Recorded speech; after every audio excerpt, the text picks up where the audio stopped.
We do listen, you don't like beetroot. Well, Beetroot Ragu will change your mind. That's today's Veg Hack. A new staple, a weekly classic. Beetroot Ragu.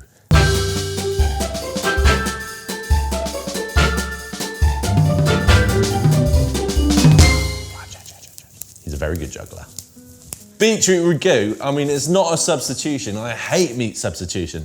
This is a standalone dish. Batch cook it, make a big old pot, stick it in the freezer, stick it in the fridge. And then, especially when these cold sort of winter nights, you've got something quick and easy, hearty, warm and colourful, full of flavour, full of colour. Be a more colourful cook. Just have some ragu in your kitchen. To start the ragu, what you want to do is you want to sweat down some onions, some garlic, some carrots and celery. Nice and low and slow, we want to soften it. We don't really want it to brown. We definitely don't want to burn it. That would be cardinal sin. Nice and slow, and then we prepare our beetroots.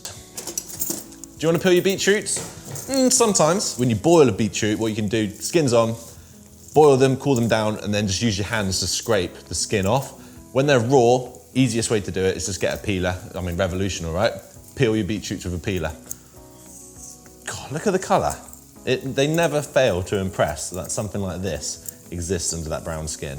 Instead of adding chunks of it, we're going to grate it and then add it through. So it'll cook that much quicker, and then the juices will be released and the flavour will mingle, and it'll get this beautiful colour, which is really what is the sort of quintessential excellence about beetroots, is the colour. So I've softened down my onions and carrots, give them a taste, they should be really soft, which they are. I'm going to quickly add now some bay leaf and some rosemary, some dried rosemary. When we're cooking out beetroot, there's so much moisture in them that when we add it to the pan, we really need to cook it and try to get rid of some of that moisture before we add the tomatoes. Otherwise, we're gonna make a beetroot and tomato soup, not a ragu. So get it in. Oh, it's gonna make a lovely color. A lovely sound. I hate it talking about meat when we're doing great vegetarian dishes. I even hate calling vegetarian dishes. You don't need to define it, you don't need to limit it, because as soon as you define it, you're sort of excluding others who don't sort of agree with that sort of dietary preference. This is a beetroot ragu, and that should appeal to everybody, because beetroots are delicious and ragus are delicious. Simple as. Lovely texture, lovely flavours. So I've cooked it down now for about 10 minutes. I turned the heat up a little bit. I added some salt, and that will just help draw out the moisture too.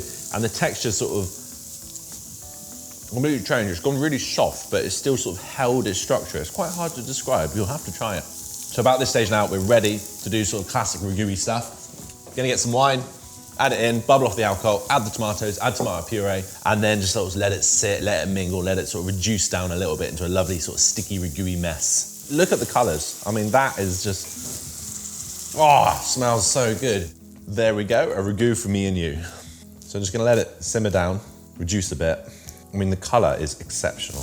So look at that. So I've served it with tagliatelle, and now I'm just gonna chuck some gremolata on top, which is like a poor man's parmesan. It's just like a flavour bomb. So it's grated parsley, lemon zest, and grated garlic, and it just sort of really accentuates all the flavours. Looks beautiful.